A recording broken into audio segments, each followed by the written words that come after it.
தயிர் சாதம் சாப்பிட்றவன்னா தயிர் சாதத்தை தொட்டுக்கிறதுக்கு ஊறுகாய்க்காக யாரும் தயிர் சாதம் சாப்பிட மாட்டாங்க.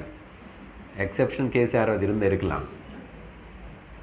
அப்படியே தயிர் சாதத்துக்கு நடுவில் தொட்டுக்கிறதுக்கு அது எது முக்கியமானு தெரியணும். இப்போ இங்கே ஏன்னா லோகத்தில் 2 எக்ஸ்ட்ரீம் பீப்புள் இருப்பாங்க.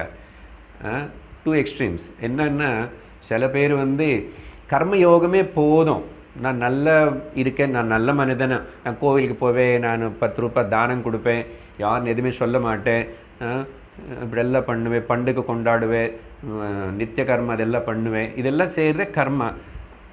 நிறைய பேருக்கு லோகத்தில் அதே போதுங்க.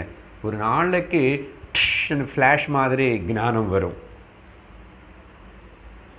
அப்படின்னு நிறைய பேர் அந்த கர்ம வாழ்க்கை கடைசி வரைக்கும் அதிலே இருக்கணும்.